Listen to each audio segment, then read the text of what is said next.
एक important document बन चुका है कि हम लोग अगर अपने आसपास देखते हैं तो रोजमर्रा की जो जितनी भी हम एक्टिविटी जिन चीजों के साथ इन्वॉल्व हैं, तो मोस्टली अगर सरकारी हो गई या गैर सरकारी जितनी भी सर्विसेज है उसमें आप कहीं ना कहीं डायरेक्ट इनडायरेक्ट वे में पाएंगे कि आधार की जरूरत हमको आए दिन पड़ती है। तो हमारे बीएलई भाई जो कि आधार यूसीएल के माध्यम से आधार डेमोग्राफिक अपडेट का कार्य करते हैं, तो उनको ये जानना समझना बहुत जरूरी है कि जब आधार पे आप आधार संशोधन का कार्य कर रहे हैं तो उस दौरान किन किन जो सावधानियों का विशेषता उनको ध्यान रखना है, जिससे कि चाहे वो कस्टमर के साथ व्यवहार वाली बात हो या फिर जो आप टेक्निकल वर्क कर रहे हो, तो उस दौरान कौन कौन सी सावधानियों का विशेषता ध्यान रखना है, जिसकी वजह से आपका जो सेंटर है और जो कस्टमर्स आपके यहाँ रेजिडेंट काम कराने आ रहे हैं उनके बीच में आपका समन्वय अच्छा रहे और आप लॉन्ग लास्टिंग लंबे समय तक काम कर पाए। तो हम लोग शुरुआत करते हैं इस सेशन की, और इसमें सबसे पहले हम बात उसी चीज से करेंगे कि जो हम काम कर रहे हैं, हमारे यूसीएल पे जो बीएलई भाई काम करते हैं, तो उसमें सबसे पहले व्यवहार वाली बात आती है कि व्यवहार जो हमारा है किस तरह का होना चाहिए रेजिडेंट के साथ में। कम्युनिकेशन एंड मैनेजिंग रेजिडेंट, जो रेजिडेंट आपके यहाँ काम कराने आ रहे हैं तो उनके साथ आप इस तरह का कम्युनिकेशन रखें कि किसी भी तरह का उसके साथ में कोई छल फरेब या झूठ सच इस तरह की चीजें नहीं आए निकल के। क्योंकि जब से आधार एक्ट 2016 में एक्ट बना, तब से जो आधार है उसमें एक्ट के अकॉर्डिंग जो सेक्शन वाइज कुछ एक नियम कानून बनाए गए हैं कि अगर किसी भी रेजिडेंट के साथ में हम लोग कुछ भी अगर मिसबिहेव या इस तरह की कुछ एक्टिविटी करते हैं तो उसके अगेंस्ट में हमारे अगेंस्ट यूआईडीआई के द्वारा कुछ एक एक्शन लिए जा सकते हैं। तो हमें जो रेजिडेंट है उसके साथ में कम्युनिकेशन और जो रेजिडेंट आया है उसके साथ में व्यवहार अच्छा रखना है।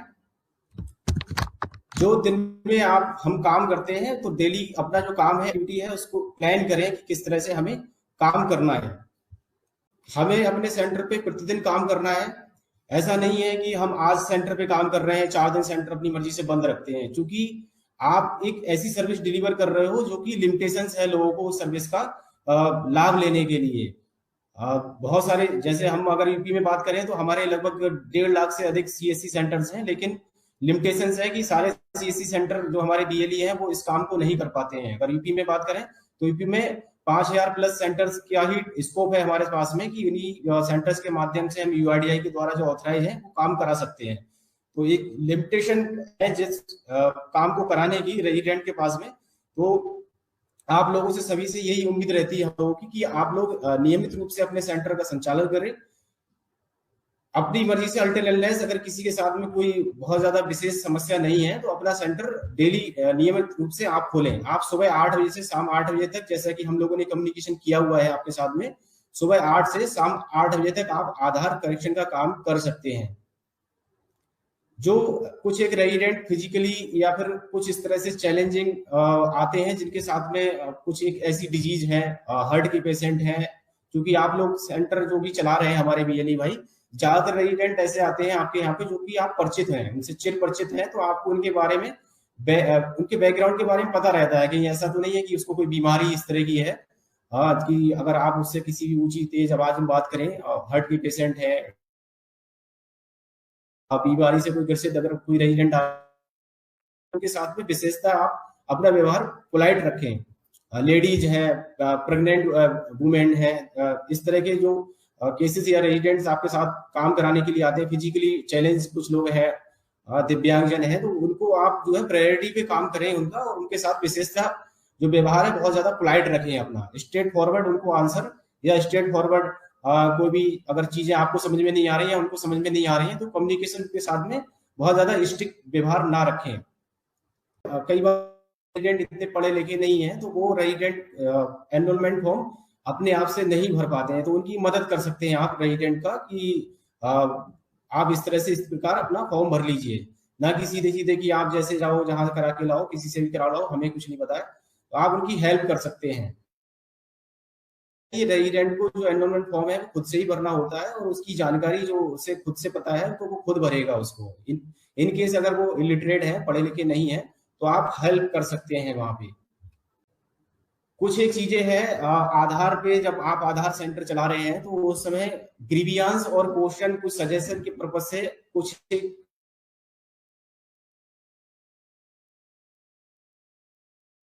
बढ़िया है कि कुछ एक मेल आईडीज हैं, तो वो मेल आईडी आप अपने सेंटर पे जरूर रखें लगा के। हम लोग आईसी मटेरियल की बात करते हैं तो आप लोगों से ब्रांडिंग की जो बात होती है, तो एक ये उसका पार्ट है कि आपके सेंटर पे प्रॉपर ब्रांडिंग तो हो ही। आधार सेवा केंद्र जो आप आधार संशोधन केंद्र चला रहे हैं, तो आधार संशोधन केंद्र एक तो आपका पहले बेस सीएससी है, तो सीएससी से संबंधित ब्रांडिंग, सीएससी का लोगो को आधार संशोधन का काम मिला है, तो बैंक बीसी, जिस भी बैंक के आप बीसी है उस बैंक से संबंधित ब्रांडिंग आपके सेंटर पे होनी चाहिए। फिर बात आती है, आप चूंकि आधार संशोधन का कार्य कर रहे हैं, आधार डेमोग्राफिक अपडेट का काम कर रहे हैं, तो आधार संशोधन केंद्र आपके सेंटर पे इस तरह की ब्रांडिंग जरूर लगी हुई हो कि हाँ, आप आधार संशोधन का कार्य होता है यहाँ पे और कौन कौन सी सर्विसेज आप यहाँ पे देते हैं। आधार संशोधन के दौरान आपको कौन सी चीजें नहीं करनी चाहिए, डूज डोंट डूज, इस तरह की जो गाइडलाइंस है वो पूरी आपके सेंटर पे लगी हो, आपके सेंटर पर रेट लिस्ट लगी हुई हो। आप अपने जो कस्टमर्स आते हैं उन कस्टमर्स की एंट्री के लिए उन्होंने क्या काम किया, आपने कितना उनसे चार्जेस लिया किसी भी सर्विस का, तो वो एक रजिस्टर, कस्टमर रजिस्टर आप अपने सेंटर पे जरूर बना के रखें। रेजिडेंट जो भी आपके यहाँ काम कराने आते हैं और उनको अच्छे से समझा के भेजें कि जो आधार जनरेशन का प्रोसेस है, मैक्सिमम टाइम लिमिट जो है वो 90 डेज का टाइम पीरियड होता है, तो उस टाइम पीरियड से पहले जो है रेजिडेंट अपने घर पे बैठ के 1947 जो हेल्पलाइन नंबर है उस पर अगर वो अपना एनरोलमेंट नंबर बताएंगे तो वहां से भी वो जानकारी ले सकते हैं कि जो उन्होंने आधार अपडेट का कार्य कराया था तो उनका आधार जनरेट हुआ या नहीं हुआ है। क्योंकि कई बार होता क्या है कि जो रेजिडेंट सेंटर से आपके संशोधन कार्य करा के जाते हैं तो वो बार बार या तो आपको कॉल करते हैं या फिर आपके सेंटर पे आके, अगर वो आपके आसपास के रहने वाले हैं तो आपके सेंटर पे पूछने आते हैं कि हमारा जो हमने काम कराया था वो अभी हुआ नहीं हुआ भैया। तो इन सब चीजों को, इस तरह के फुटफॉल को रोकने के लिए आप लोग 1947 जो रेजिडेंट जा रहे हैं उनको बता के भेजें, क्योंकि जो आप लोग रेजिडेंट को स्लिप देते हैं उसमें भी वो लिखा रहता है नीचे ये सारी चीजें, तो बता दें कि ये नंबर है, उस नंबर पे आप अपने आधार जो आपने करेक्शन कराया है, ईआईडी नंबर या कुछ बेसिक डिटेल वहां पे पूछी जाती है हेल्पलाइन नंबर पे, वो बताएंगे तो उनके आधार से संबंधित जो जानकारी है जो लेना चाह रहे हैं उनको मिल जाएगी। जब उनको आधार जनरेट हो जाएगा तो प्रिंट कराने वो आपके यहाँ पे आ सकते हैं। इस तरह का कम्युनिकेशन, फेयर कम्युनिकेशन करते हुए रेजिडेंट को अपने यहाँ से, आप सेंटर से जब भी उनका काम करते हैं तो जरूर बताकर भेजें। कुछ एक चीजें हैं जैसे कि आप रेजिडेंट कोई भी काम कराने आता है, मान लीजिए उसने अपना नाम अपडेट कराया, अपने उसने एड्रेस अपडेट कराया, तो जनरली लोग जो है मोबाइल नंबर या ईमेल आईडी उनको अगर जब तक जरूरत नहीं है तो वो नहीं कराते हैं। ठीक है, पीओआई पीओए वो लेके आया होगा जिस से संबंधित वो अपना वो अपडेशन कराने आया है तो वो डॉक्यूमेंट लेके आया होगा। लेकिन अगर वो मोबाइल नंबर मेल आईडी के लिए आपसे नहीं भी कह रहा है लगाने के लिए, तो आप जो रेजिडेंट है उसको सजेस्ट करिए कि मोबाइल नंबर और मेल आईडी भी अपने आधार से वो लिंक करा लें, अपने आधार में मोबाइल मेल आईडी को अपडेट करा लें, क्योंकि mobile number mail ID update कराने का कोई एडिशनल डॉक्यूमेंट भी नहीं चाहिए होता है। आप रेजिडेंट को सजेस्ट करोगे तो वो इसको एग्री करेगा और उसको इन फ्यूचर कभी जरूरत पड़ेगी तो दोबारा से करेक्शन या फिर दोबारा से अपडेट कराने की जरूरत नहीं पड़ेगी। आप लोगों को भी एडिशनल कोई ज्यादा मेहनत या एफर्ट करने की जरूरत भी नहीं है। उस समय जब आप रेजिडेंट का फॉर्म भर रहे होते हैं तो उसको सजेस्ट करें कि अपना मोबाइल नंबर जो भी उनका एक्टिव मोबाइल नंबर है प्रेजेंट टाइम में उसको वो अपडेट करा दें। साथ में रेजिडेंट जब आते हैं तो रेजिडेंट जो काम कराने आ रहा है आप उसको देखकर ही पता लग जाता है कि वो पढ़ा लिखा है। और आजकल तो हम लोग सभी लोग स्मार्टफोन यूज कर रहे हैं, रेजिडेंट भी जितने भी हैं सब स्मार्टफोन यूज कर रहे होते हैं, तो स्मार्टफोन यूज कर रहे हैं तो उसमें कहीं ना कोई मेल आईडी जरूर उसने अपनी बनाई होगी किसी भी ना किसी पर्पज से काम को यूज में लाने के लिए। तो मेल आईडी के लिए भी आप सजेस्ट कर सकते हो कि आप मेल आईडी अपनी अपडेट करा लीजिए आधार में, और आधार एनरोल फॉर्म पे सिंपल सा मेल आईडी आपने मेंशन किया, और जब आप उसका करेक्शन कर रहे हैं तो जो फील्ड्स हैं मोबाइल नंबर और मेल आईडी वाली, तो वहां पे आप मोबाइल नंबर और मेल आईडी भी उसका लिंक करें। इससे क्या होगा, कई बार मोबाइल पे ओटीपी नहीं आता है, मोबाइल पे इस तरह के जो कोई भी किसी का कहीं आधार यूज करने की अगर मिसयूज करने की कोशिश कर रहा है तो फेलियर वाले मैसेज ओटीपी मोबाइल पे नहीं आते। मोबाइल पे जो केवल इस तरह के ओटीपी आते हैं जो सक्सेस होते हैं, लेकिन मेल आईडी पे अगर रेजिडेंट के आधार से कोई भी कहीं पे भी कुछ भी हिट करने की कोशिश करेगा तो उस पर फेलियर के मैसेज भी आते हैं। तो उस पर्पज से मेल आईडी को भी लिंक अप कराना बहुत ज्यादा जरूरी है। आप रेजिडेंट को अपने आधार में मेल आईडी को लिंक कराने के लिए सजेस्ट करें। इसी प्रकार इसमें एक चीज और भी है यहाँ पे देखने वाली, जो जेंडर होते हैं, जेंडर वगैरह के लिए हम लोग कोई डॉक्यूमेंट उसमें नहीं लगता है। तो जेंडर, जब आप लोग अननेसेसरी किसी का कोई जेंडर चेंज या इस तरह की एक्टिविटी करने की कोशिश ना करें। कस्टमर्स के साथ में अच्छा कम्युनिकेशन, अच्छी सर्विस को एड ऑन करने के लिए क्या क्या चीजें कर सकते हैं, ठीक है। यहाँ पे बताया गया है कि strictly adhere to standard operation जो प्रोसीजर्स हैं वो सभी अच्छे से आप लोग फॉलो करें, जो बताई गई है गाइडलाइन है उसके अनुसार काम करें। किसी भी रेजिडेंट का कोई भी किसी तरह का जो टेम्पर्ड एप्लीकेशन या डॉक्यूमेंट होता है उसको यूज ना करें। टेम्पर्ड का मतलब जो वो डॉक्यूमेंट लेके आया है उसके साथ में किसी भी तरह की कोई ओवर राइटिंग, व्हाइटनर या कटिंग, इस तरह का कोई भी चीज अगर वो लेके आया है डॉक्यूमेंट को, तो हमें यूज नहीं करना है। आधार सर्विस के लिए एडिशनल जो चार्जेस हैं वो नहीं लेने हमें। डेमोग्राफिक अपडेट है या डॉक्यूमेंट अपडेट है, दोनों के लिए 50 रुपीज चार्जेस आपको बताए गए हैं, तो 50 रुपीज चार्जेस ही हमें लेने हैं। प्रिंट के लिए भी आप लोग कलर फोटोकॉपी, जो फोटो पेपर होता है कलर कॉपी और लेमिनेट करके देते हैं, तो 30 रुपीज मैक्सिमम उसके लिए अलाउड है। तो आपको यही चार्जेस रेजिडेंट से लेने हैं, इसके अलावा ज्यादा चार्जेस नहीं लेने हैं। सिस्टम है, आपको कभी भी विदाउट यूआईडी, सीएससी यूआईडी जो टीम है हमारी, 4 लोग हम यहाँ स्टेट में हैं, हमारे सेंट्रल टीम से भी आपको अगर कभी भी कोई कॉल आती है तो सेंट्रल टीम से, या आपको लग रहा है कि अननोन नंबर से कॉल आ रही है और आपको इंसिस्ट कर रहा है कि वो अपना आईडी डेस्क पे दे दीजिए या कोई ओटीपी बता दीजिए, तो प्लीज बिल्कुल भी ऐसा व्यवहार ना करें उनके साथ में। हम लोगों से जरूर संपर्क करें, जो यूआईडी सीएससी यूपी में यूआईडी की टीम है उनको बताएं। अपने डिस्ट्रिक्ट मैनेजर को भी आप बता सकते हैं, इन केस अगर यहाँ पे स्टेट में आप अप्रोच नहीं कर पा रहे हैं, तो हमारे जिले में डिस्ट्रिक्ट मैनेजर, डिस्ट्रिक्ट टीम है, उनको बताएं कि इस तरह से हमारा आधार सॉफ्टवेयर को रिमोट पे लेने के लिए, हैंड एक्स पे देने के लिए कॉल आ रही है, या कोई ओटीपी या इस तरह की कोई भी एक्टिविटी करने के लिए आपके साथ में व्यवहार बनाने की कोशिश कर रहा है, तो प्लीज किसी को भी, अननोन पर्सन को आप लोग अपना एनीडेक्स बिल्कुल भी ना दें। जो आधार पे आप सिस्टम यूज कर रहे हैं उस सिस्टम को एनीडेक्स पे बिल्कुल नहीं दें। अगर किसी भी तरह से आपके आसपास कोई भी और लोग हैं जो कि आधार गलत तरीके से बना रहे हैं, बनाने की कोशिश कर रहे हैं, कई बार हम लोगों के साथ में आप शेयर करते हैं जानकारी कि सर हमारे क्षेत्र में आके कोई इस तरह से आधार करेक्शन कर रहा है, आधार बनाने का काम कर रहा है, जो कि कहीं पे भी यूआईडीआई की जो वेबसाइट है, क्योंकि जैसे आपके जितने भी सेंटर्स हैं और यूआईडी के जितने भी और भी सेंटर, जितनी भी रजिस्ट्रार है या फिर एजेंसी के हैं, सभी अपॉइंटमेंट, यूआईडीआई अपॉइंटमेंट जो पोर्टल है उस पर दिखाई देते हैं। वो उस पोर्टल पे अगर कोई भी सेंटर डिस्प्ले नहीं हो रहा है, किसी भी ऑपरेटर की जानकारी नहीं आ रही है, और आपके आसपास आके अगर कोई भी आधार करेक्शन या आधार बनाने का कार्य करता है, तो आप यूआईडीआई की जो हेल्पलाइन या मेल आईडीज हैं उन पे वो शेयर कर सकते हैं, उनकी शिकायत कर सकते हैं कि यहाँ पे ये इलीगल तरीके से या अनऑथराइज रूप से आधार करेक्शन या आधार बनाने का कार्य कर रहे हैं। तो इसको लेके भी आप लोग जो है सचेत रहें, और इस तरह के जो लोग हैं उनसे इन्फ्लुएंस होके आप अपने सेंटर पे उनको बुला के या अपने सेंटर पे बिठाकर भी काम कराने की कोशिश ना करें। आप सीएससी के साथ जुड़े हुए हो, तो सीएससी के साथ, या सीएससी ने जो आपको प्लेटफॉर्म दिया है आधार यूसीएल या डेमोग्राफिक अपडेट का, उसी प्लेटफॉर्म को यूज करें। किसी भी तरह से और कोई वेबसाइट या कोई और सॉफ्टवेयर या किसी भी दूसरी एजेंसी को बुला के उसके ऑपरेटर को आप अपने सेंटर पे बिठा के आधार से संबंधित अनऑथराइज वे में जो काम है वो बिल्कुल भी ना करें। आप कोई ना दूसरा पोर्टल यूज करें, ना किसी भी दूसरे व्यक्ति या किसी रजिस्ट्रार एजेंसी की मशीन जो चल रही है उसको अपने सेंटर पे बिठा के काम करने के लिए अलाउ करेंगे। क्योंकि आप सीएससी के साथ जुड़े हुए हैं, सीएससी का जो प्लेटफॉर्म है आधार करेक्शन के लिए आपको दिया गया है, आधार डेमोग्राफिक अपडेट के लिए यूसीएल दिया हुआ है। तो जितना भी आपको करेक्शन करना है, चाहे वो मोबाइल लिंकेज है, चाहे नाम करेक्शन है, एड्रेस अपडेट है, डीओबी है, मेल आईडी है, कुछ भी है, किसी भी तरह का डेमोग्राफिक अपडेट है,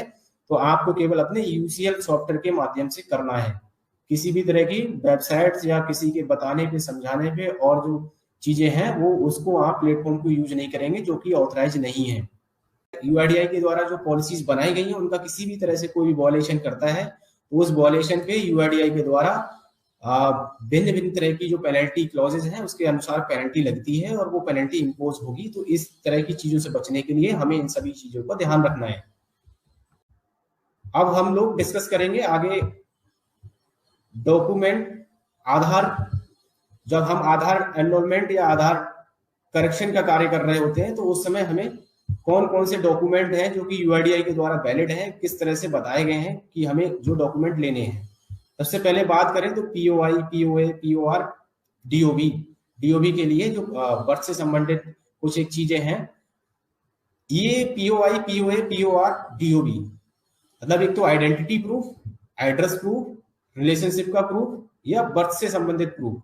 ये चार तरह के जो डॉक्यूमेंट है ये मैंडेटरी हैं। ये डॉक्यूमेंट्स होते हैं किसी के, तभी कोई नया आधार बनवा पाता है अपना, या कोई करेक्शन कराना है तो इनसे संबंधित कुछ एक डॉक्यूमेंट लेके आएगा तभी वो करेक्शन करवा पाएगा। मान लीजिए पीओआई की बात करें तो किसी को अगर नाम चेंज कराना है, अपनी आइडेंटिटी से संबंधित कुछ भी चेंजेस कराने हैं तो उसको पीओआई लेके आना होगा।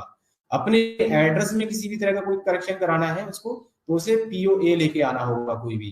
पीओआर रिलेशनशिप के बिहाफ पे जो एचओएफ बेस्ड है या उस तरह के जो हम लोग डॉक्यूमेंट या डिक्लेरेशन के बिहाफ पे जो करेक्शन करते हैं तो वहां पे पीओआर से संबंधित डॉक्यूमेंट्स लेके आने होते हैं। DOB date of birth correction, या डीओबी को अपने आधार में ऑथेंटिकेट कराने के लिए कि हाँ मेरी एज इतनी है, तो उसमें उसे बर्थ से संबंधित, अपनी डेट ऑफ बर्थ से संबंधित डॉक्यूमेंट दिखाने होते हैं, तभी उसका आधार हम करेक्शन कर पाते हैं, या किसी को आधार अपना नया बनाना है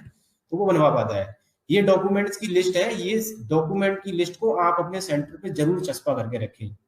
हो सके तो इसको 2x3 या 2x2 अपने सेंटर की जो साइज है उसके हिसाब से आप फ्लैश बैनर बनवा लीजिए, बड़ा बड़ा लिखवा के अपने सेंटर पे जरूर इसको चस्पा करके रखें। अगर फ्लैक्स नहीं बनवा पा रहे हैं तो प्रिंट जरूर बना के रखें अपने सेंटर पे। एक आप बोर्ड बना लीजिए, उस बोर्ड पे इसको A4 साइज पे प्रिंट करके भी क्लियरली बोल्ड लेटर्स में आप प्रिंट करके रखें। क्योंकि कई बार रेजिडेंट्स हम लोगों से आके आर्गुमेंट करती हैं कि हम जो डॉक्यूमेंट लेके आए हैं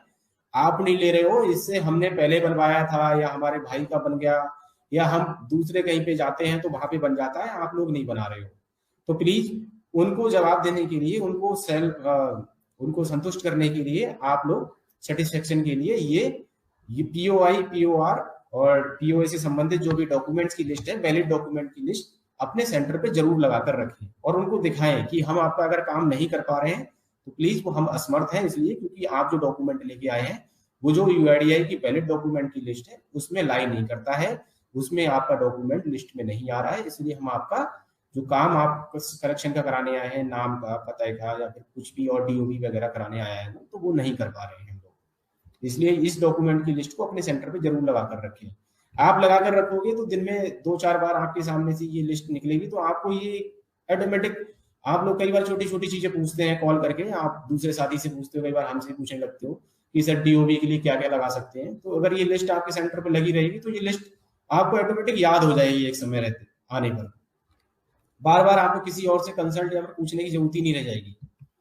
डॉक्यूमेंट बेस्ड कुछ एक चीजें और ध्यान रखनी है जो डॉक्यूमेंट है, वैसे तो पीओआई, पीओआर, पीओए की जो लिस्ट है आपके सेंटर पे लगी रहेगी, लेकिन कुछ और डीपली जो चीजें हैं उन डॉक्यूमेंट्स में ध्यान रखने योग्य वो मोटी मोटी 2-3 चीजें हैं, आप लोग थोड़ा सा इसको याद रखेंगे कि एक तो डॉक्यूमेंट जो भी वो लेके आए रेजिडेंट, वो ओरिजिनल डॉक्यूमेंट ही लेकर आएगा, कलर कॉपी होगी, ओरिजिनल डॉक्यूमेंट होगा, ठीक है। आपको अगर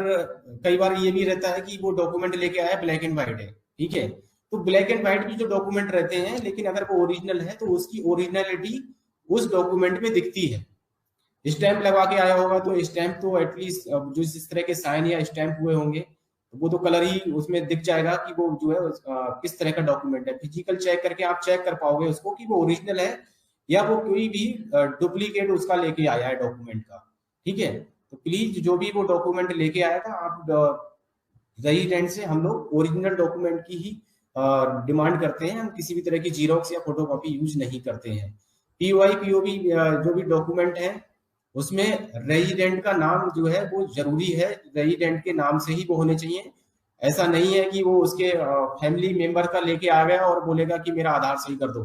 ठीक है। तो वो डॉक्यूमेंट जो लेके आएगा उसके नाम से ही वो डॉक्यूमेंट होने चाहिए। और जब वो डॉक्यूमेंट आते हैं, कुछ एक डॉक्यूमेंट ऐसे होते हैं जिनकी वैलिडिटी होती है, जैसे कि आप पासपोर्ट है, ड्राइविंग लाइसेंस है, तो इनकी वैलिडिटी है, या यूआईडीआई का स्टैंडर्ड फॉर्मेट भी हम आजकल यूज करते हैं जो जिसमें कि एड्रेस अपडेट के लिए या कुछ भी और अपडेट कराना है, तो यूआईडीआई के स्टैंडर्ड फॉर्मेट को जो हम यूज कर रहे हैं तो उसकी भी एक वैलिडिटी है। उस पर ऊपर कॉर्नर टॉप में डेट का कॉलम रहता है, उस डेट में का पर्पज ये है कि जिस डेट में वो यूआईडीआई स्टैंडर्ड फॉर्मेट को जिसने भी कंसर्न ऑफिसर ने या गजेटेड ऑफिसर से करा के लाया है या फिर ग्राम प्रधान से या किसी से भी वो करा के लाया है, जो भी अथॉरिटी है जिसने की वो साइन या इशू किया है, तो वो जिस डेट में इशू किया है उससे 3 महीने के अंदर ही आप उस डॉक्यूमेंट को यूज कर सकते हैं। तो जो डॉक्यूमेंट जिनकी वैलिडिटी है, पासपोर्ट, ड्राइविंग लाइसेंस, इन सभी की वैलिडिटी होती है 15-20 साल, जो भी है टाइम पीरियड वो उस पर लिखा रहता है, जो डॉक्यूमेंट है उस पर वैलिडिटी या एक्सपायरी, या फिर स्कूल में जो बच्चे पढ़ रहे होते हैं तो उनके आईडी कार्ड में भी सेशन वाइज बोर्ड जो भी डॉक्यूमेंट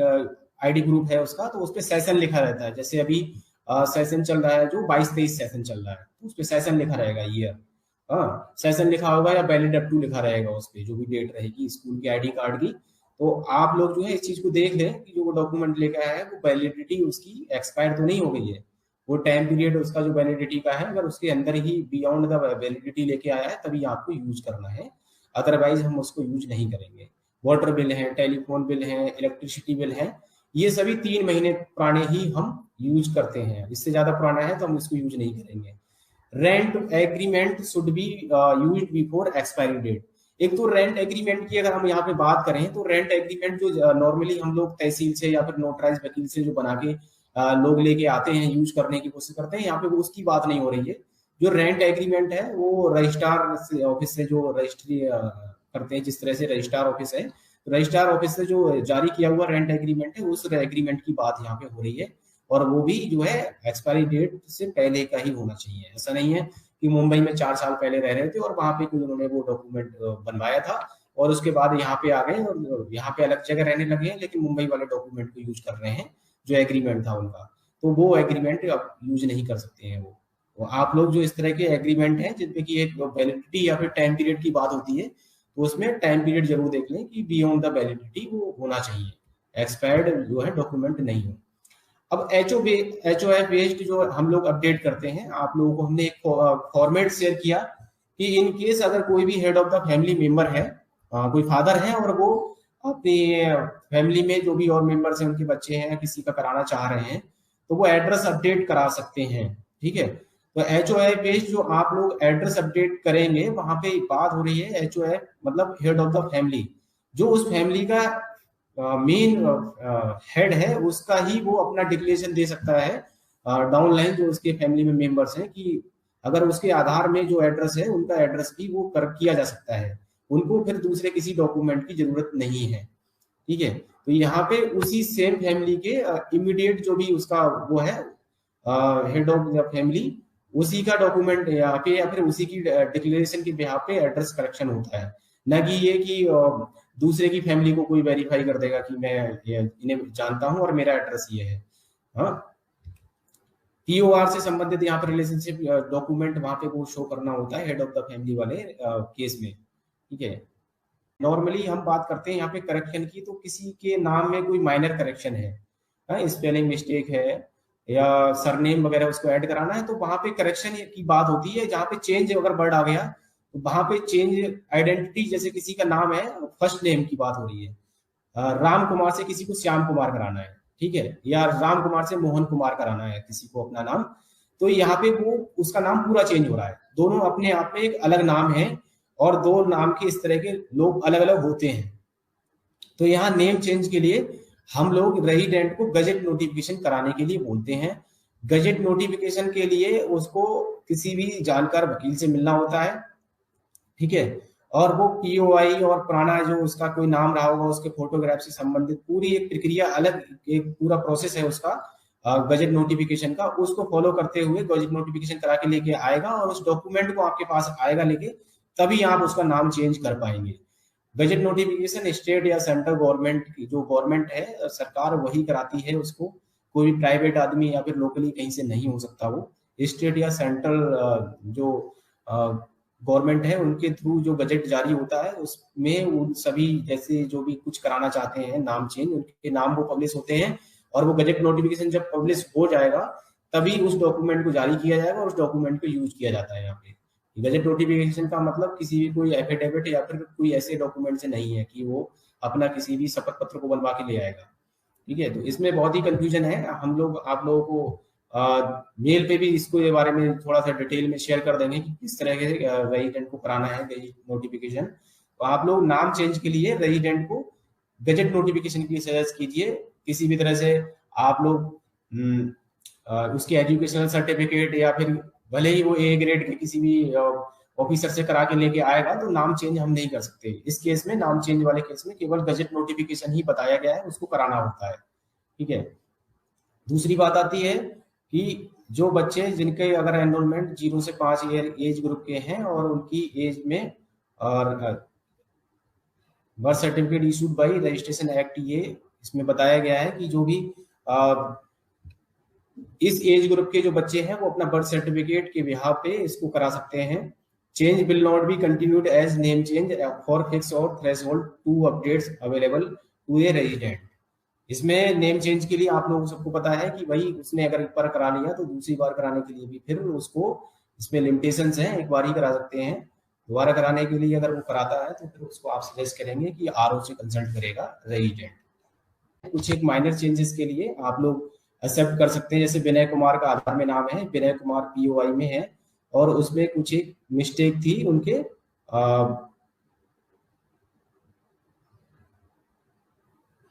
स्पेलिंग से संबंधित। प्रोनाउंसिएशन अगर हम किसी का उच्चारण करते हैं और उच्चारण में अगर वो चीज एक ही आ रही है पढ़ने में, तो आप यहाँ पे जो करेक्शन की बात है वो उससे है। ठीक है। प्रोनाउंसिएशन अगर पूरा चेंज हो गया और वो चेंज कराने की कोशिश कर रहे हैं तो वहां पे हमें गजट नोटिफिकेशन के लिए सजेस्ट करना होगा। यहाँ पे आप जो स्लाइड में दिखा रहा हूँ आप देख पा रहे होंगे, यहाँ पे कुछ एक स्पेलिंग से संबंधित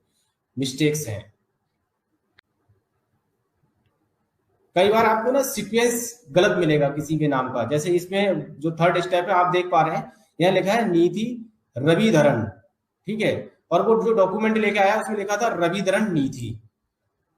ठीक है। अगर किसी के नाम जो वो चेंज कराने जा रहा है और वो डॉक्यूमेंट लेके आया, उसमें सीक्वेंस में अगर आगे पीछे है और वो डॉक्यूमेंट जो लेके आया है उसमें सीक्वेंस कुछ अलग है, तो आप उसको एक्सेप्ट कर सकते हैं। थर्ड वाला जो मैं आपको स्लाइड शो कर रहा हूं आप देख पा रहे होंगे, इसमें लिखा है निधि रविधरन,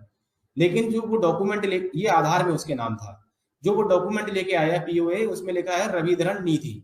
इट मींस उसका केवल सीक्वेंस चेंज हो रहा है, फर्स्ट नेम सेकंड, जो फर्स्ट और लास्ट नेम है उसमें सीक्वेंस में चेंजेस हो रहे हैं। ठीक है। तो यहाँ पे इस तरह के डॉक्यूमेंट अगर कोई लेके आता है और चेंज कराने की कोशिश करता है तो आप इसको एक्सेप्ट करेंगे यहाँ पे। ठीक है।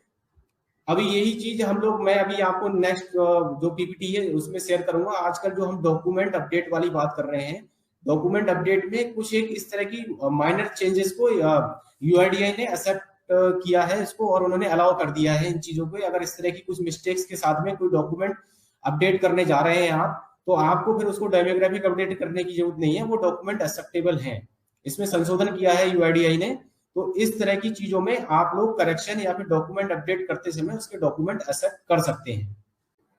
ये एचओए बेस्ड जो एक डॉक्यूमेंट या डिक्लेरेशन शेयर की गई है, जहां पे कि हेड ऑफ द फैमिली किसी का भी जो है उसके लिए वो अलाउ कर सकता है, पीओआर से संबंधित यहाँ पे दिया गया है, तो इसको यूज कर सकते हैं आप लोग हेड ऑफ द फैमिली वाले केस में। इसमें इमीडिएट फैमिली मेंबर का जो नाम है वो होना चाहिए, फादर, मदर, हस्बैंड, वाइफ, सन, डॉटर, ब्रदर, इस तरह के लोग अपना हेड, अगर वो हेड ऑफ द फैमिली है तो उनको वेरीफाई करके अलाउ कर सकते हैं। हमने इस स्लाइड में यही समझा कि नेम चेंज के लिए एक तो मेन बात ये है कि गजट नोटिफिकेशन कराना जरूरी है। ठीक है। किसी भी तरह का जो है अडॉप्टेशन सर्टिफिकेट, मैरिज सर्टिफिकेट, ये पीओआई के संबंध में ये इस तरह की चीजें यूज नहीं की जाएंगी, हम लोगों को गजट नोटिफिकेशन कराना होगा। ठीक है। दूसरा चीज, हमें डीओबी से संबंधित अगर किसी ने क्रॉस लिमिट हो गई है उसकी जो बताई गई है डीओबी चेंज करने की, अगर वो क्रॉस लिमिट वाला केस हो चुका है तो उसके लिए रेजिडेंट को एक सेल्फ डिक्लेरेशन देनी होती है। और इस केस में केवल हम लोग बर्थ सर्टिफिकेट जारी होता है, बर्थ सर्टिफिकेट को ही यूज करते हैं। दोनों का एक सिंगल पीडीएफ बना के हमारा जो सॉफ्टवेयर है उसमें एक ऑप्शन अलग से दिया गया है एक्सेप्शन केस के लिए, तो वहां पे उसको सेलेक्ट करके और दोनों की एक साथ सिंगल पीडीएफ बना के अपलोड करते हैं। सेम हम लोग जो है lakhnau.special@uidi.net.in हमारा लखनऊ आरओ है, उसकी मेल आईडी है, उसमें आप लोगों को उसकी एनरोलमेंट स्लिप, डिक्लेरेशन और बर्थ सर्टिफिकेट, ये तीनों डॉक्यूमेंट मेल करने होते हैं। उसमें लिख के उसका डिटेल पूरा कि मैंने क्या, कहाँ पे क्या काम कराया। और नॉर्मली इस प्रक्रिया को जो है मेल करने की जो प्रक्रिया है वो रेजिडेंट को खुद ही करना होता है। इन केस अगर रेजिडेंट इतना समझदार है, पढ़ा लिखा है, उसके पास मेल आईडी नहीं है, तो आप हेल्प कर सकते हैं उसको मेल करने में। एनरोलमेंट जो डीओबी क्रॉस लिमिट वाले होते हैं इसमें कई बार देखा गया है कि बीएलई भाई हमारे या फिर जो ऑपरेटर्स हैं वो ये कहते हैं कि हमने जो प्रक्रिया बताई गई थी उसी को फॉलो किया, उसके बावजूद हमारा जो एनरोलमेंट है वो रिजेक्ट हो गया। तो उस पे मुझे आप लोगों को थोड़ा सा क्लियरिटी फिर से यही देनी है कि अगर वो रेजिडेंट का एनरोलमेंट रिजेक्ट हो जाता है तो आपको इस चीज से परेशान नहीं होना है, क्योंकि ये जो एनरोलमेंट है एक नॉर्मल एनरोलमेंट नहीं है, एक्सेप्शन हैंडलिंग केस है ये, ठीक है। और जो हमारा सॉफ्टवेयर है उसमें जो हम नॉर्मली एनरोलमेंट कर रहे होते हैं, क्योंकि ये नॉर्मल केस नहीं था, इसकी प्रक्रिया एक अलग प्रक्रिया बताई गई है, एक मैनुअल प्रोसेस है जिसमें कि आपको एक मेल भी करना होता है, ठीक है। तो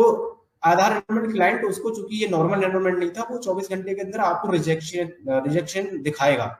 और वो रिजेक्ट होगा, एनरोलमेंट 100% रिजेक्ट होता है इस केस में, ठीक है। लेकिन चूंकि जो दूसरा एक पार्ट आपको बताया हुआ है, जो प्रोसेस है कि मेल करने वाला, अगर वो आपने मेल कर दिया है, ठीक है, तो आपको जो 90 डेज की टाइम पीरियड है, 90 दिन का टाइम पीरियड है, उस टाइम पीरियड तक पूरा वेट करने के लिए रेजिडेंट को बताना है, ठीक है। जो आपने मेल किए हैं वहां पे ऑन डेली बेस पे जो है मल्टीपल मेल्स जाते हैं उस मेल आईडी पे, तो ये पॉसिबल नहीं है कि जो आपने मेल किया वो 1 2 3 4 दिन में मेल रीड आउट करके और आपका क्यूसी सक्सेसफुल कराया जा सके। तो इसलिए वो जो प्रोसेस है ना, थोड़ा सा ज्यादा टाइम टेकिंग हो जाता है, ठीक है। लेकिन जब उसकी क्यूसी होगी, मैनुअल क्यूसी यूआईडी टीम करेगी, जो आपके मेल्स गए होंगे उस मेल को चेक करेंगे और आपने जो एनरोलमेंट क्लाइंट के थ्रू उसका एनरोलमेंट किया है उस डिटेल को वो चेक करेंगे। दोनों चीजें अगर सही पाई जाएंगी, पूरे प्रोसेस को सही से फॉलो किया गया होगा, तो उसकी क्यूसी की बिहाफ पे उसको वो जनरेट किया जाएगा बाद में, ठीक है। तो सभी बीएलई भाई कभी भी परेशान ना हो इस चीज को लेके कि आपने जो एनरोलमेंट किया था वो रिजेक्ट हो गया और हम फिर दोबारा एनरोलमेंट कर देते हैं कई बार। तो प्लीज रेजिडेंट को जो मैक्सिमम टाइम लिमिट किसी भी आधार को जनरेट होने की बताई गई है, उस टाइम लिमिट तक वेट करने के लिए बोलिए। इन केस अगर किसी रेजिडेंट को बहुत ज्यादा जरूरत है या फिर उसको बहुत ज्यादा समस्या आ रही है, इस चीज से वो जूझ रहा है, काफी समय से उसका रिजेक्ट हो जा रहा है बार बार, तो आप सजेस्ट कर सकते हैं कि वो आरओ संपर्क कर सकता है रेजिडेंट, वो खुद से संपर्क करे, जो भी डॉक्यूमेंट्स है दस्तावेज के साथ में वो वहां पे पोस्ट भी कर सकता है या फिर जाके सबमिट भी कर सकता है आरओ में। आरओ हमारा जो है लखनऊ है, लखनऊ आरओ जो रीजनल ऑफिस यूआईडीआई है, वहां पे जाके वो संपर्क कर सकता है रेजिडेंट खुद से। लेकिन उसको एनरोलमेंट कराना ही होगा। एनरोलमेंट उसे जो क्लाइंट है, चाहे वो यूसीएल हमारे जो बीएलई भाई यूज कर रहे हैं या फिर जो नॉर्मल ईसीएमपी क्लाइंट है जहाँ पे कि न्यू एनरोलमेंट होते हैं, उसके थ्रू भी वो कराएगा, ठीक है। लेकिन उसको दोनों प्रोसेस पूरे कराने होंगे, एक तो वहां पे एनरोलमेंट कराएगा क्लाइंट के थ्रू, और दूसरा जो मेल वाला प्रोसेस है उसको भी वो फॉलो करेगा, ठीक है। तो सभी रेजिडेंट को आप सही जानकारी दें, खुद भी अपनी जानकारी को करेक्ट करें कि ये जो प्रोसेस के थ्रू जितने भी एनरोलमेंट होते हैं वो रिजेक्ट इसलिए होते हैं क्योंकि ये एक्सेप्शन केस है, एक्सेप्शन हैंडलिंग में आता है, ये नॉर्मल केस नहीं था। जो डीओबी क्रॉस लिमिट में चले गए, जो डीओबी चेंज करने की जो ऑप्शंस दिए गए थे, उससे ज्यादा वो बार ट्राई कर रहा है अपनी डीओबी को सही कराने के लिए, ठीक है। इसलिए उसका जो एनरोलमेंट है वो नॉर्मल एनरोलमेंट ना होकर के एक एक्सेप्शन एनरोलमेंट में जाएगा और दोनों प्रोसेस को उसे फॉलो करना होगा। आधार अपडेट अभी आप लोग जो करते हो, थोड़ा सा इकोसिस्टम को समझ लीजिए, कैसे क्या हम लोग आधार अपडेट करते हैं, तो उसमें क्या चीजों की जरूरत पड़ती है और कौन कौन चीजों को हमें ध्यान रखना होता है। जो हमारा ये ईसीएमपी क्लाइंट है, ये डाटा कैप्चरिंग या फिर एनरोलमेंट जो डेटा एंट्री हो रही है उसको यूआईडीआई सीआईडीआर जो सर्वर है उस पे एंट्री के माध्यम से पहुंचाने का एक मीडियम है। हम लोग क्या करते हैं, जो नॉर्मली हमें क्या करना है, अपना आप लोग जीपीएस जो है, एक तो सबको पता है कि जीपीएस सिंक करते हैं, आप लोग अपना बायोमेट्रिक देते हो तो आपका ऑपरेटर सिंक होता है, ऑपरेटर सिंक होना जरूरी है। ऑपरेटर सिंक नहीं करेंगे तो हमारा क्लाइंट ओपन नहीं होगा, ठीक है। क्लाइंट ओपन होने के बाद में हम लोग फिर अपना जो क्लाइंट है उसमें जो रेजिडेंट है उनकी सभी एंट्री और वो कंप्लीट करते हैं। डॉक्यूमेंट अपडेट सर्विस अभी पिछले कुछ एक महीने से इस पे ज्यादा फोकस किया जा रहा है। इसको इसकी जरूरत क्यों है, हमने पहले भी आप सभी को बताया गया है कि जैसे कि आधार आज की डेट में सबसे ज्यादा यूज किया जाने वाला डॉक्यूमेंट हो चुका है। मोस्टली जो सर्विसेज हैं, चाहे वो गवर्नमेंट की डीबीटी सर्विस हो या फिर सरकार किसी भी और भी डिपार्टमेंट जो सरकारी है, सभी जगह आधार यूज होता है। यहाँ तक कि हम मोबाइल की सिम भी परचेज करने जाते हैं तो वो वहां पे भी जो कंपनियां हैं वो आधार की ही डिमांड करती है, ठीक है। तो जब इतना ज्यादा इसका यूज होने लगा है तो क्यों ना इस डॉक्यूमेंट को भी स्ट्रेंथ, मतलब इसको मजबूती देने के लिए समय समय पे यूआईडीआई ने जो गाइडलाइन जारी की है उसके अनुसार ये है कि जो रेजिडेंट हैं, चाहे उन्होंने अगर अपना आधार बनवा लिया है और कभी भी अपने आधार में कोई भी अपडेट नहीं कराया, ठीक है, तो समय समय पे ऐसे सभी रेजिडेंट को, इसमें अभी फिलहाल में 10 साल की जो टाइमलाइन है वो 10 साल यूआईडीआई ने बताया है कि सर्कुलर के अनुसार 10 साल से पुराने जितने भी आधार हैं सभी को कराना है, और इन फ्यूचर भी सभी लोगों को ये 10 साल पे अपने आधार में जो डॉक्यूमेंट अपडेट है पीओआई या फिर पीओआर से संबंधित, पीओए से संबंधित, वो उनको कराने होंगे, ठीक है। तो हम लोगों के लिए ये एक ऐसी एक्सरसाइज है जो कि अभी फिलहाल में तो बहुत ज्यादा चैलेंजिंग इसलिए और बन गई है क्योंकि एक थोड़ा सा टेंडेंसी है, ह्यूमन टेंडेंसी समझ लीजिए, या फिर होता है ना कि लोगों को जब तक कि भाई जरूरत नहीं पड़ती है ना तब तक वो काम कराता नहीं है, ठीक है। तो अभी कोई ऐसी लिमिटेशन यूआईडीआई के द्वारा या फिर सरकार के द्वारा नहीं लगाई गई कि भाई अगर आप नहीं कराओगे तो आपका आधार काम करना बंद कर देगा, या फिर कुछ ऐसी गाइडलाइन नहीं जारी हुई है, तो इसलिए लोग ज्यादा नहीं करा रहे हैं। लेकिन हम लोगों को जो बताना है, अपने जो भी रेजिडेंट हैं, अपने आसपास के लोग जो रहते हैं, आपके सर्किल में जितने भी लोग हैं, आपके जानने वाले हैं, सबको ये बताइए, क्योंकि गवर्नमेंट ने ये जरूर बोला है कहीं ना कहीं कि आने वाले समय में जितनी भी सरकारी योजनाओं का जो लोग लाभ ले रहे हैं उन लोगों को सरकारी योजनाओं का लाभ लेने से वंचित रहना पड़ सकता है अगर उन्होंने अपना आधार में आईडी प्रूफ और एड्रेस प्रूफ अपडेट नहीं कराए। क्योंकि देखिए एक बहुत बड़ा टास्क, पहले तो जब 2012-13 से इस आधार का ये जो प्रोजेक्ट है स्टार्ट हुआ तो एक बड़ी जिम्मेदारी थी कि जो इंडिया जैसे कंट्री में, जहाँ की उस समय भी बात करें तो 100 करोड़ से ज्यादा आबादी थी और अभी भी 130 करोड़ के आसपास आधार जनरेट हो चुके हैं, तो इतनी संख्या में और इतने कम समय में आधार जनरेट करा पाना यूआईडीआई जो गवर्नमेंट है उसके लिए भी एक बहुत चैलेंजिंग टास्क था, ठीक है। लेकिन अब अगर बात करें आज की डेट में तो 100%, अगर एडल्ट की बात करें तो 100% आधार जनरेशन हो चुका है, ठीक है। तो एक बार तो आधार जनरेशन की बात करें तो आधार जनरेट हो चुके सभी लोगों के हाथ में आधार पहुंचा चुकी है सरकार, ठीक। अब लेकिन चूंकि आधार आज की डेट में इतना ज्यादा यूज होने लगा है तो अब ये भी जरूरी बन गया है कि जो लोगों ने आधार बनवाया है, तो जो आधार बनाते समय या फिर लोगों का समय समय पे रहने का स्थान चेंज हो जाता है या आइडेंटिटी में भी कुछ एक चीजें करेक्शन उसने इस बीच में अगर कुछ कराया है, तो पीओआई और पीओए जो उसके प्रेजेंट टाइम में अपडेटेड रिसेंटली जो पीओआई पीओ है उसको भी वो अपने आधार से अपडेट करा लें, ठीक है। इसलिए इस एक्सरसाइज को कराया जा रहा है। जैसे मान लीजिए कोई 4 साल पहले यहाँ पे कानपुर में रहता था और वो अभी 4 साल से मुंबई रहने लग गया है, ठीक है। अभी बात हो रही है आने वाले समय में आपको एक नया कॉन्सेप्ट समझ में आएगा, फैमिली आईडी वाला।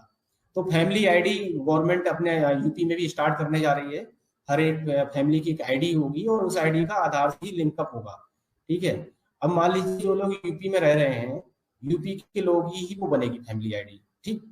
यूपी में जो लोग रह रहे हैं वो मुंबई से कुछ लोग आए यहाँ पे ट्रांसफर होके, ठीक है। वो 4-5 साल से यहाँ पे यूपी में रहने लगे, सारे डॉक्यूमेंट उनके यूपी के हो गए लेकिन आधार उनका मुंबई का है। अब वो चाह रहे हैं कि मेरी फैमिली आईडी यहाँ पे, मेरा सब कुछ यहाँ पे है, मेरा मकान भी है, मैंने अपना बिजली का बिल भी आता है मेरा मकान के साथ में, टेलीफोन का, पोस्ट पे जितने भी बिजली बिल हो गए या फिर पानी का बिल है, सब कुछ उसके नाम से यहाँ पे आता है यूपी में, लेकिन उसका आधार बना हुआ है कहाँ का, मुंबई का। तो अगर उसको फैमिली आईडी बनवानी है तो उसको आधार अपना यूपी का करवाना पड़ेगा। तो इस एक्सरसाइज को इसलिए किया जा रहा है, ठीक है। अभी 2-4 महीने में आपको समझ में आएगा फैमिली आईडी का कॉन्सेप्ट, और इसको बहुत जल्दी ही यूपी गवर्नमेंट स्टार्ट करने जा रही है। तो प्लीज सभी लोगों से अनुरोध है कि जब इस तरह का कुछ एक चीज आएगी, कोई एक नया कॉन्सेप्ट आएगा, फिर इसमें भीड़ लगने लगेगी, एक चैलेंज बन जाएगा, लाइन लगेगी कि कितने लोगों के आधार हैं वो सभी के अपडेटेड होने चाहिए। तो सभी बीएलई भाइयों से अनुरोध है कि आप खुद अपने आप को एजुकेट करिए और अपने आसपास के लोगों को एजुकेट करिए इस चीज के लिए कि अगर इन केस उन्होंने अपना जो आधार उनका बना था 2011-12 में उन्होंने जब आधार बनवाया और उसके बाद उनको कोई भी चीज की जरूरत नहीं पड़ी अपडेट कराने की, नाम, पता, डीओबी, किसी भी तरह का कोई भी अपडेट नहीं कराया है, तो उनको अपने डॉक्यूमेंट अपडेट कराने हैं। नाम से संबंधित मतलब जो पीओआई होते हैं वो कराएं, और पीओए है कोई भी डॉक्यूमेंट को जरूर अपडेट करा लें अपने आधार में, ठीक है। अगर उन्होंने केवल मोबाइल नंबर अपडेट कराया था या मेल आईडी अपडेट कराई थी तो ऐसे लोगों को भी सबको डॉक्यूमेंट अपडेट कराना जरूरी है, क्योंकि सबको पता है, आपको अच्छे से पता है कि मोबाइल नंबर लिंक कराते हैं तो आधार में किसी भी तरह का कोई डेमोग्राफिक चेंज नहीं होता है, ठीक है। और उसमें उसके लिए हम कोई भी डॉक्यूमेंट भी नहीं लेते हैं, तो वो अपडेट काउंट नहीं होगा उसका, ठीक है। तो अपडेट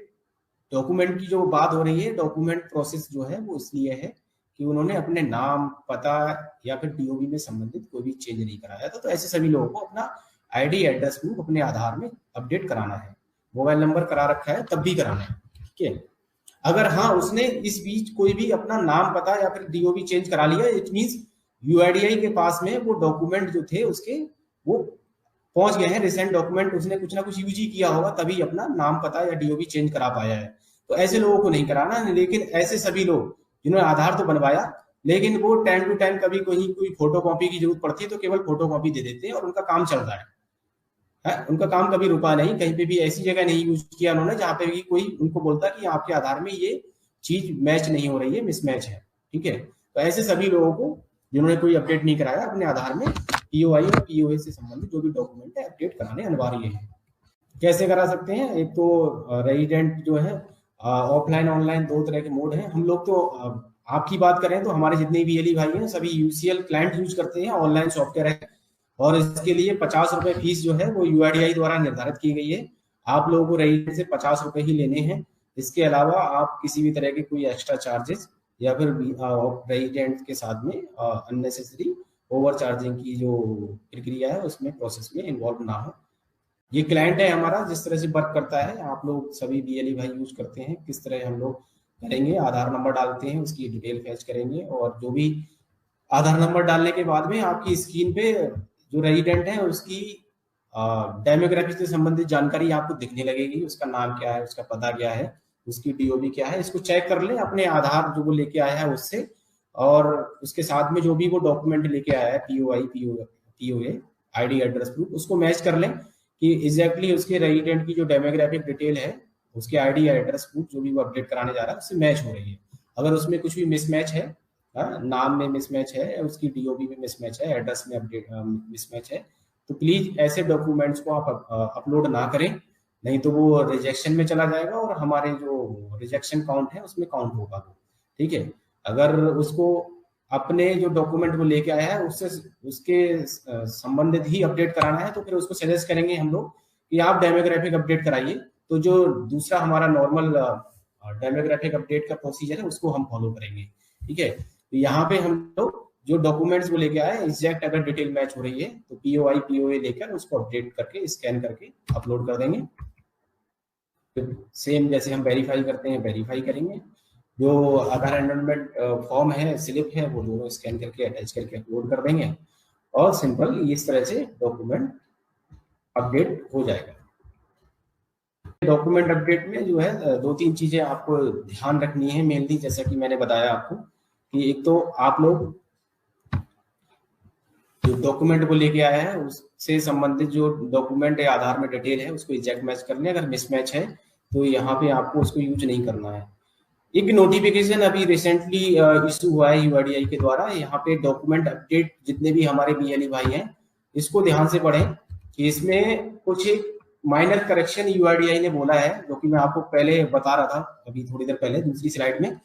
कि पीओआई और पीओए जो हम लोग बात कर रहे हैं कि बिल्कुल ही मैच होना चाहिए, तो उसमें कुछ एक चेंजेस यूआईडीआई ने किए हैं कि कौन कौन सी चीजों को हम एक्सेप्ट कर सकते हैं। यहाँ लिखा है इन्होंने, in case where the part of the name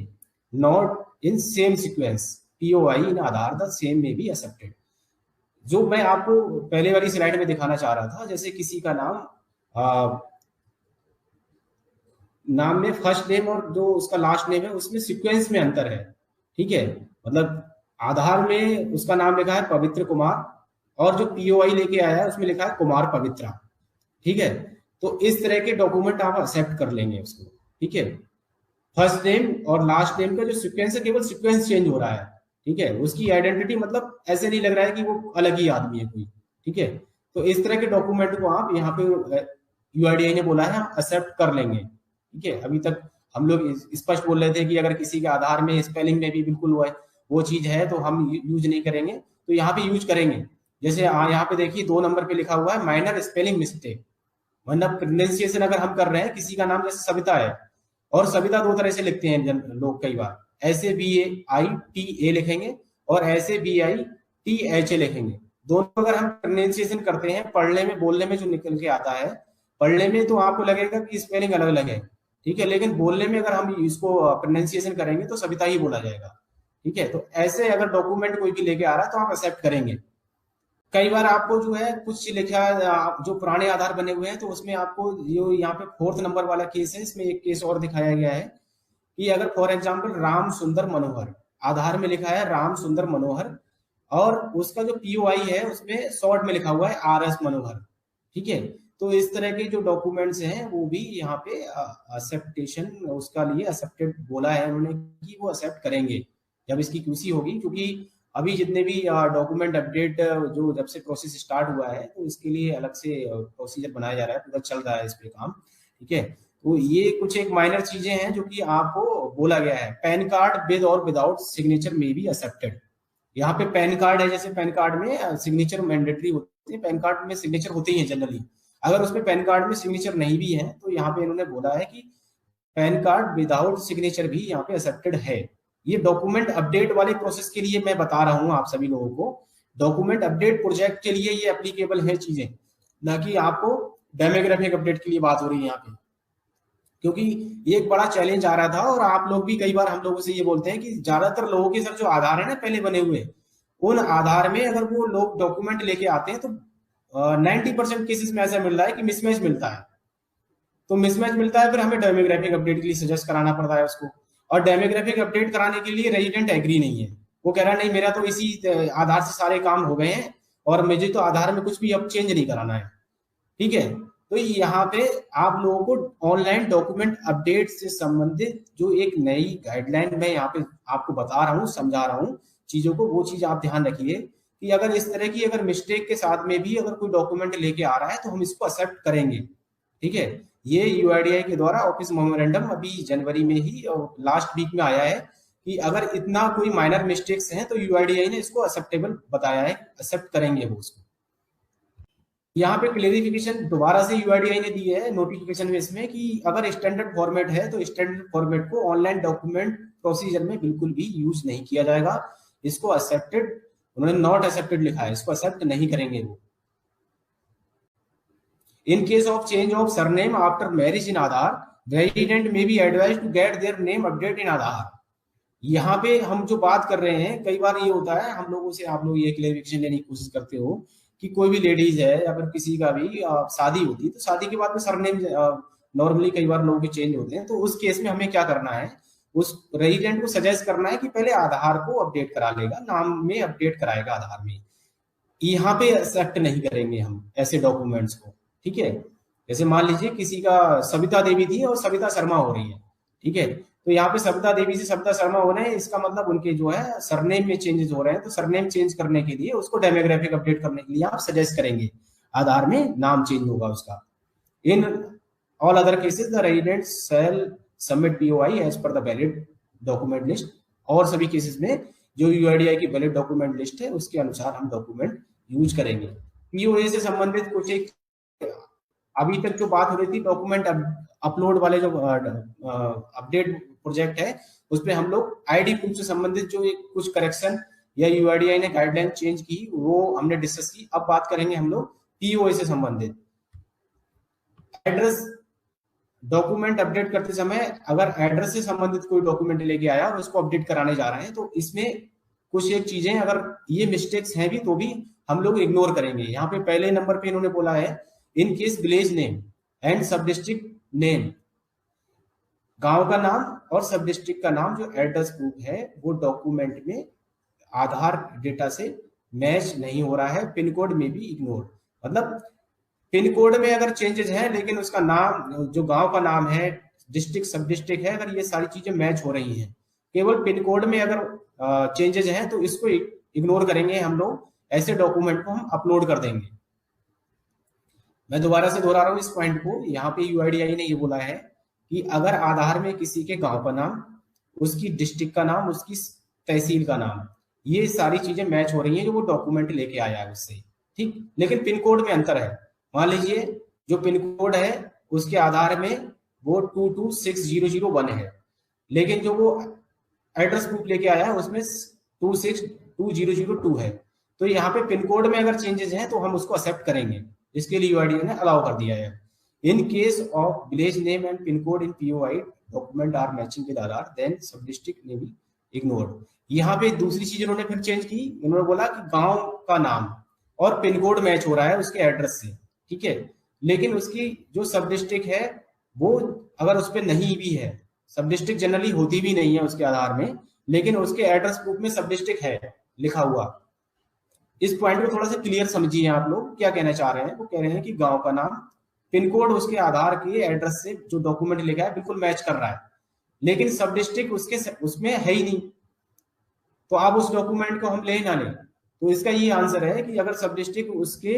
आधार में नहीं है लेकिन उसके एड्रेस प्रूफ जो वो लेके आया उसमें लिखी हुई है, एडिशनल है वो, ठीक है, तो ऐसी चीज को भी हम इग्नोर कर देंगे, क्योंकि आधार में जनरली सब डिस्ट्रिक्ट लिख के नहीं भी आता है, ठीक है, लेकिन वो एड्रेस प्रूफ लेके आएगा तो एड्रेस प्रूफ में तो ज्यादातर ये सारी चीजें लिखी रहती है, ब्लॉक भी लिखा रहता है जनरली कई बार। तो यहाँ पे हम ये ध्यान देंगे कि उसके गांव का नाम आ रहा है, भाई पिन कोड भी आ रहा है। तो मेन जो चीज है यहाँ पे, अगर गांव का कोई भी रेजिडेंट है तो बात जो निकल के आ रही है वो ये आ रही है कि गांव का नाम और पिन कोड चेक कर लो आप लोग, ठीक है, ये मैच हो रहा है। जैसे वहां पे हम बात कर रहे थे कि किसी की फर्स्ट नेम जो है ना वो मेन आइडेंटिटी होती है, किसी का पहला नाम है अगर वो चेंज हो रहा है तो इसका मतलब हम उसे नाम चेंज की संज्ञा लेते हैं, उसको करेक्शन नहीं बोलेंगे, ठीक है। तो यहाँ पे भी अगर कोई गांव में रहने वाला व्यक्ति है, उसका गांव का नाम सही है और पिन कोड से कुछ मिसमैच हो रहा है, उसकी सब डिस्ट्रिक्ट से कुछ मिसमैच हो रहा है, तो हम इसको एक्सेप्ट करेंगे। अब यहाँ पे गली, कई बार जो स्ट्रीट नंबर या गली इस तरह का जो रहता है, कोई भी सिटी में रह रहा है, जो रेजिडेंट होते हैं उसमें भी अगर कुछ एक मिस्टेक्स हैं उसके डॉक्यूमेंट अपडेट जो कराने आए डॉक्यूमेंट लेके वो एड्रेस में, तो इसको भी एक्सेप्ट करने के लिए यूआईडीआई ने अलाउ कर दिया है। फिफ्थ नंबर पॉइंट पे यहाँ पे इन्होंने बोला है कि अगर किसी के एड्रेस प्रूफ में वार्ड नंबर, लैंडमार्क, मतलब जो भी वो डॉक्यूमेंट जो डिटेल में चीजें रहती हैं, क्योंकि अगर सिटी में रहने वाला व्यक्ति है तो सिटी में हाउस नंबर, लैंडमार्क भी लिखा रहता है, कई बार स्ट्रीट नंबर भी लिखा होगा, वार्ड नंबर भी लिखा होगा। इन्होंने यहाँ पे ये क्लियरली डिफाइन किया है कि if the resident providing additional information for the updating POL like ward number, landmark etc, but it is not available in corresponding document given by the resident, then it may be accepted. However, flat number, house number should be exactly matched with the POA document. यहाँ गांव वाले case में तो हमने क्या देखा, वहां पे हमने गांव मैच किया, ठीक है, गांव मेन आइडेंटिटी है, अगर कोई गांव में रहता है उसकी अगर तहसील नहीं लिखा है, पिन कोड में मिसमैच है तो हम एक्सेप्ट करेंगे। यहाँ पे उन्होंने मेन, अगर हम सिटी की बात करें तो हाउस नंबर या फ्लैट नंबर की बात की है। हाउस नंबर और फ्लैट नंबर अगर उसके आधार और पीओ में मैच हो रहा है, बाकी और चीजें डिटेल में लैंडमार्क या वार्ड नंबर नहीं भी लिखा है, तो इस तरह के डॉक्यूमेंट भी एड्रेस प्रूफ के रूप में हम लोग डॉक्यूमेंट अपडेट करते समय एक्सेप्ट कर लेंगे। Only POA document relaxation as mentioned above. यहाँ पे UIDAI standard format address proof के रूप में डॉक्यूमेंट में यूज कर सकते हैं आप लोग। आईडी प्रूफ में स्टैंडर्ड फॉर्मेट आपको यूज नहीं करना है। Blank stamp on photograph in passbook which is usually skipped is not available may be also accepted. कई बार क्या होता है कि जो स्टैम्प है, हम लोग पासबुक की बात करें, अगर हम पासबुक भी यूज करते हैं तो वहां पे ब्लैंक स्टैम्प ऑन फोटोग्राफ पे अगर स्टैम्प सही से नहीं लगी है या फिर ब्लैंक है, बैंक की जो स्टैम्प है अगर वो नहीं भी है वहां पे, तो उन्होंने इसको एक्सेप्टेबल बोला है। क्लियरिटी यहाँ पे फिर से दोबारा दी है कुछ चीजों पे इन्होंने। पीओए डॉक्यूमेंट नॉट कंटेनिंग और there is mismatch in state pin code due to revision of administrative boundaries और द स्टेट डॉक्यूमेंट ये advise to get her date. Address proof में अगर पिन कोड में कुछ एक ऐसे चेंजेस हैं जहां की स्टेट, डिस्ट्रिक्ट या सब डिस्ट्रिक्ट की उस तरह का कुछ एक चेंजेस हुए हैं। पिन कोड आप लोग देखते हैं कई बार, आप लोग जब करेक्शन भी कर रहे होते हैं तो कुछ पिन कोड आते नहीं है, अब रेजिडेंट बोलता नहीं हमें यही पिन कोड चाहिए। तो इस तरह के जितने पिन कोड्स हैं वो हमें डायरेक्टरी, जो डायरेक्टरी है उसमें ऐड ऑन कराने होते हैं। उसके लिए आप लोग सजेस्ट कर सकते हो, हम लोगों के साथ में शेयर कर दीजिए कि आपके एरिया के ये पिन कोड्स हैं, वो आपके क्लाइंट में नहीं आ रहे हैं और वो पिन कोड्स अवेलेबल हैं, पोस्ट ऑफिस उस पिन कोड के साथ में है ग्राउंड पे अगर फिजिकली, तो ऐसे पिन कोड्स को आरओ के साथ में शेयर किया जाता है और उसको ऐड ऑन कराया जाता है। तो प्लीज इस तरह के पिन कोड्स को, अगर आपके साथ में कुछ एक चैलेंज आ रहे हैं, आप नॉर्मली भी चैलेंज फेस करते होंगे कई बार कि कुछ पिन कोड्स नहीं आ रहे हैं, एरिया पिन कोड, और वो है वहां पे ग्राउंड पे, तो ऐसे पिन कोड्स की डिटेल आप लोग हमारे साथ शेयर कर सकते हैं। अगर एड्रेस प्रूफ जो भी लेके आया है वो डॉक्यूमेंट, उसमें बहुत ही कम जानकारी है। In the address mentioned in Aadhaar has fewer detail than the information available in the POA. मतलब आधार में बहुत ही कम जानकारी, केवल कुछ एक चीज लिखी हुई है, और लेकिन उसके एड्रेस प्रूफ में डिटेल्ड में पूरा एड्रेस लिखा हुआ है, और रेजिडेंट चाह भी ये रहा है कि उसके एड्रेस में, एड्रेस प्रूफ में जो चीजें लिखी हुई हैं वही उसके आधार में हो जाए। तो उसके लिए सजेस्ट करेंगे हम लोग कि वो अपना एड्रेस अपडेट करा लेगा आधार में। डॉक्यूमेंट अपडेट करने से उसका एड्रेस चेंज नहीं होगा आधार में, ठीक है। तो ये एड्रेस प्रूफ से संबंधित जो डॉक्यूमेंट हम लोग, डॉक्यूमेंट अपडेट फीचर या प्रोजेक्ट आया है नया, उसमें करते समय पीओआई पीओए जो आप लोग ले रहे हो, इन सब चीजों को आप लोगों को ध्यान रखना है। कुछ एक एरर और पेनल्टीज की बात कर लेते हैं हम लोग, क्योंकि जो काम कर रहे हैं हम लोग अभी पिछले कुछ एक महीनों से, आप लोग देख रहे होंगे कि एक बड़ा चैलेंज हम लोगों के सामने अभी ये आ गया है कि काम करते हैं तो आईडी सस्पेंड हो जाती है, फिर उस पर पेनल्टीज भी आ रही है रिजेक्शन के बिहाफ पे। तो ये कुछ एक पेनल्टीज और रिजेक्शन है, उसके बारे में हम थोड़ा डिस्कस कर लेते हैं।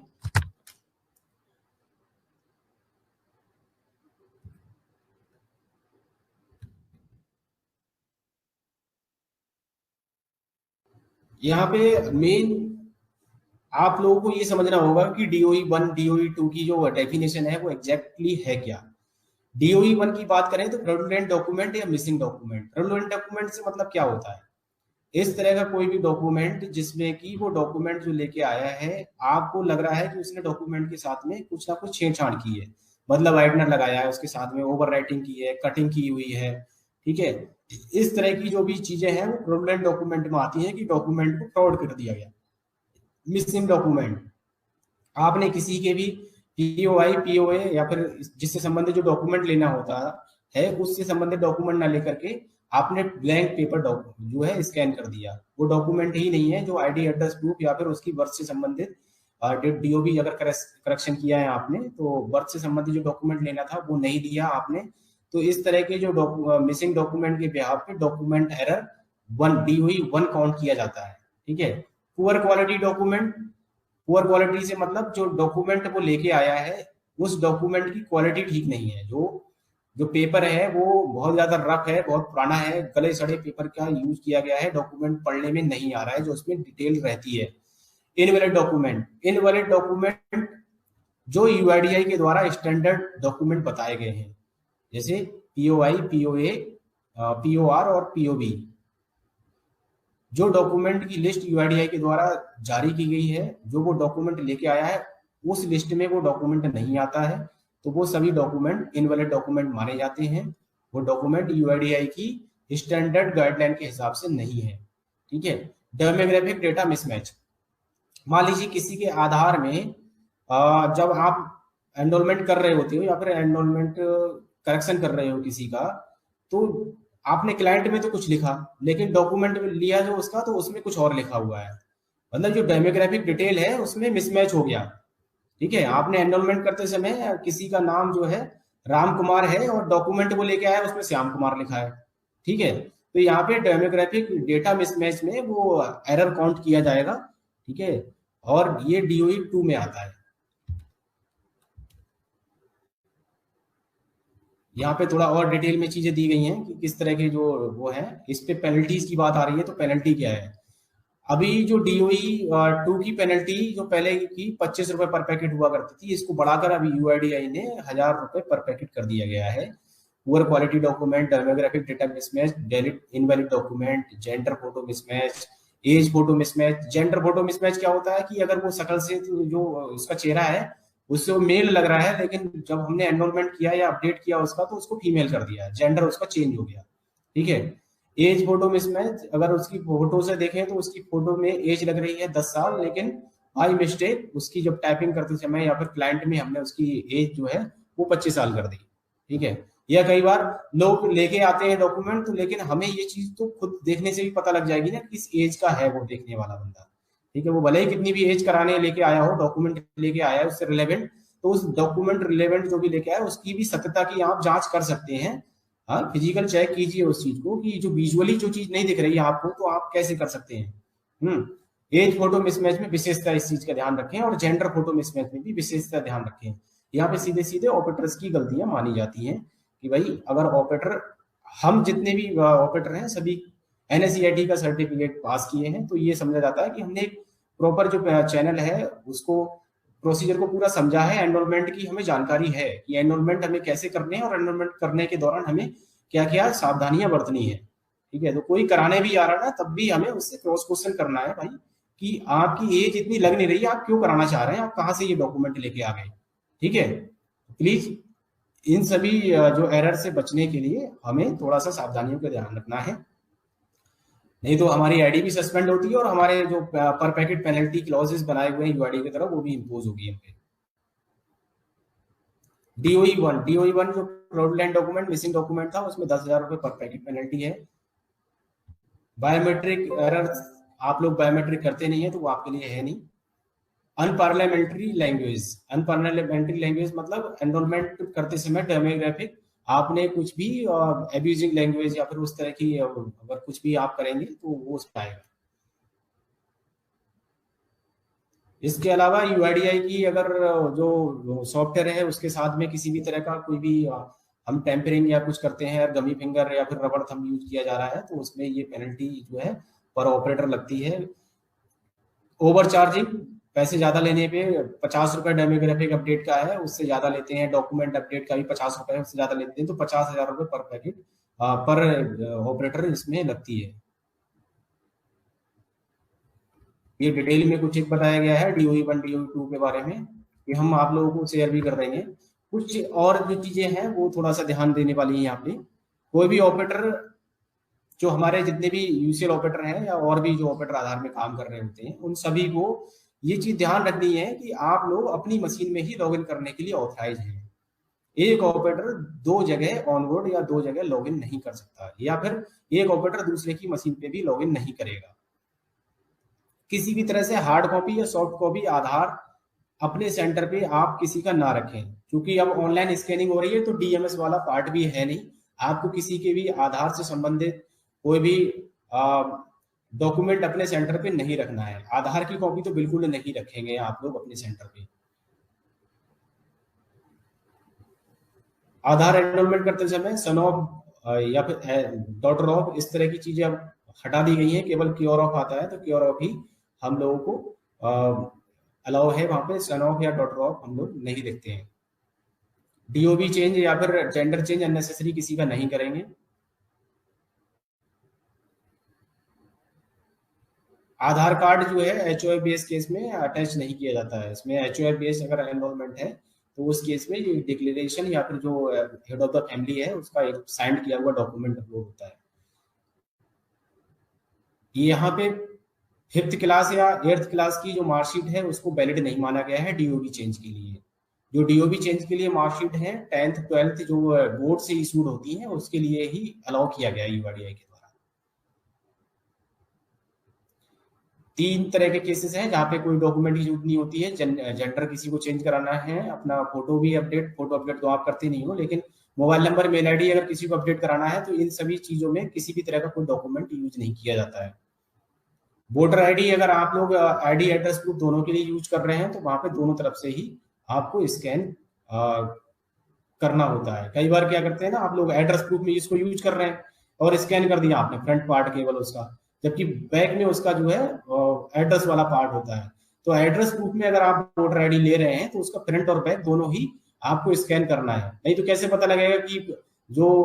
रेजिडेंट है उसका नाम क्या है, किसका एड्रेस अपडेट कर रहे हैं आप। ठीक है, तो फ्रंट और बैक दोनों ही आपको अगर एड्रेस प्रूफ में आप वोटर आईडी ले रहे हैं तो वो अपडेट करना होता है। ये कुछ एक एरर्स हैं जो कि आप यहाँ पे समझ भी सकते हैं कि होता क्या है। एज में फोटो में एज कम लग रहा है लेकिन हमने वहां पे ज्यादा एज डाली हुई है। ये डॉक्यूमेंट्स में इसमें वाइटनर यूज किया गया है, इन सब में वाइटनर यूज किया गया है। यहाँ पे डेट थी, डेट कटिंग करके वाइटनर यूज किया गया है। यहाँ पे भी वाइटनर यूज करके और ओवर राइटिंग की गई है, वाइटनर यूज ओवर राइटिंग। तो ये कुछ एक इस तरह की ये यूआईडीआई, जैसे हम जो भी डॉक्यूमेंट स्कैन करते हैं ना, तो यूआईडीआई के पोर्टल पे इस तरह से चाहते हैं ये सभी डॉक्यूमेंट। ये चार्जेस हैं, आप लोग अपने सेंटर पर रखने हैं, लगा के रेट लिस्ट जरूर लगा के रखें, रेजिडेंट का कस्टमर रजिस्टर बनाएं, रेजिडेंट के साथ में व्यवहार अच्छा रखें। हम चाहेंगे कि सभी बीएलई भाई जो यूआईडीआई के द्वारा ऑनलाइन डॉक्यूमेंट अपडेट नया प्रोजेक्ट आया है, इस पे ज्यादा से ज्यादा कार्य करें और अपने ट्रांजेक्शन को बढ़ाएं। अभी जैसे कि पिछले कुछ समय से आप लोग देख रहे हैं कि आधार डॉक्यूमेंट जो भी आप लोग एनरोलमेंट कर रहे हो अपडेट नहीं हो रहे हैं, तो इससे विचलित नहीं हो, परेशान ना हो बिल्कुल भी। यूआईडीआई से बात हो रही है इसके बारे में, सर्वर पे कुछ अपडेशन की वजह से एनरोलमेंट जो है वो अंडर प्रोसेस जा रहे हैं, इसकी वजह से काम को ना रोके, वो रिजेक्ट नहीं हो रहे हैं। अब सारे जो जितने भी एनरोलमेंट आप कर रहे हो बैकएंड से यूआईडीआई सर्वर पे वो जा रहा है डेटा। इसके लिए हमें काम को नहीं रोकना है, अपने काम को निरंतर करते रहना है। और सभी लोग, सभी जितने भी एली भाई जो कि यूसीएल सर्विस से जुड़े हुए हैं, अपने ट्रांजेक्शन को मैक्सिमम ज्यादा से ज्यादा करें। और रेजिडेंट से ₹50 निर्धारित शुल्क है, ₹50 ही चार्ज करें।